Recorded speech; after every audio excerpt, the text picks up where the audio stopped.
I have been using the Epomaker TH96 for a little over a month now and have learned pretty much everything I need to know about this keyboard so you don't have to. So make sure you watch this whole video so you know everything about this keyboard before you buy it, or even if you have already bought it, you will learn stuff you probably already don't know. First off, this keyboard comes in at $150 for the wireless version and $180 for the wired version. This keyboard is 388 millimeters long, 138 millimeters wide, and 38 millimeters tall. And it weighs about 2.6 pounds. It is a 96% keyboard. I'm not the biggest fan of bigger keyboards like this 96% keyboard because it does take up a lot of space on my mouse pad, but honestly, it's not that big of a deal. Something you'll notice right away is the giant volume knob in the top right, which is pretty nice if you're using things like Spotify or you want to mute your sound really quickly. The case is made of fully plastic, which kind of makes it feel a little bit cheaper. It does make up for quality though in the keycaps, which are PBT plastic and are super thick and super high quality, and it still does have the same nice font that was on the TH80. It does have fairly bright RGB, although it's kind of blocked because the keycaps, since they're so high quality, they aren't backlit, so you can't really see the RGB through the keycaps anyway, so I would recommend just keeping it off. I will take high quality keycaps any day over backlit keycaps, so I don't really mind having to keep the RGB off. You can change the color of the RGB with function and C,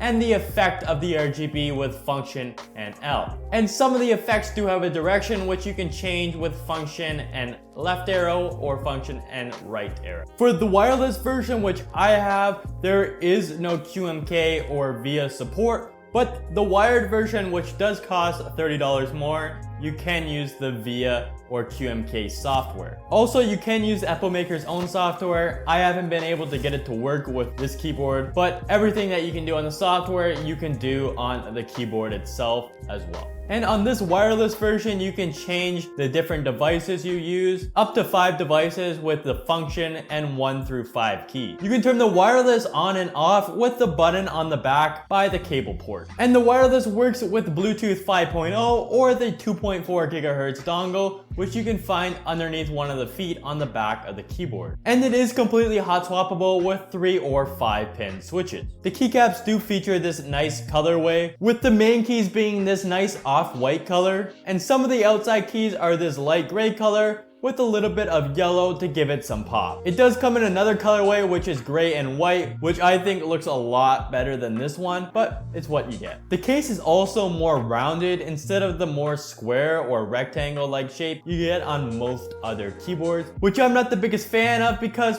look at it, it looks like normal SpongeBob instead of square SpongeBob. No one wants the rounded SpongeBob. Norm is not good. Okay, enough of that. Inside the packaging, you get the keyboard, the braided USB-C cable, extra keycaps, the keycap and switch puller, and for the fully released version, you'll probably get a quick start guide as well. But since Epomaker sent this keyboard out earlier, I did not get one. It does have the steel plate in the middle, which makes it sound pretty nice, as well as it adds a little bit of sturdiness to the keyboard. And on the wireless version, you have this 6,000 milliamp battery, which is huge, which means that the keyboard should last wireless for a very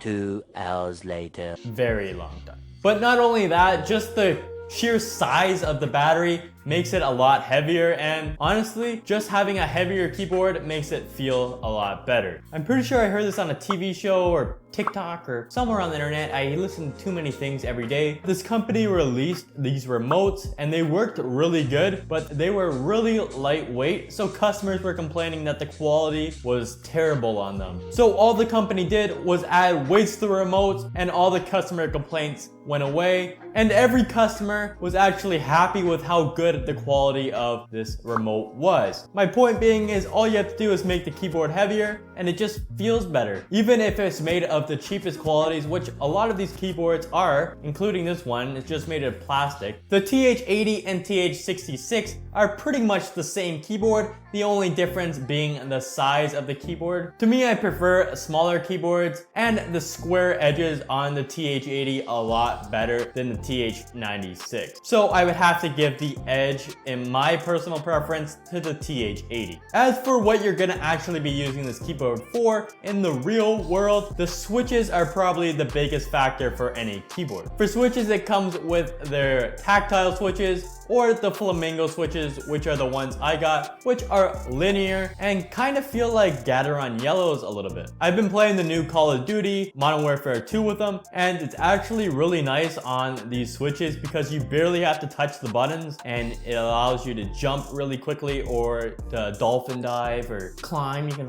hang on ledges. It does have some silicone foam underneath to dampen the sound a little bit, and it does make it sound a little bit better. Although it doesn't make too much of a difference, it is nice they do have it. The only problem being the stabilizers, which are quite loud out of the box, and I would upgrade them as soon as I can if I could. But here's a quick little sound test of this keyboard right out of the box with Epomaker's Flamingo linear switches.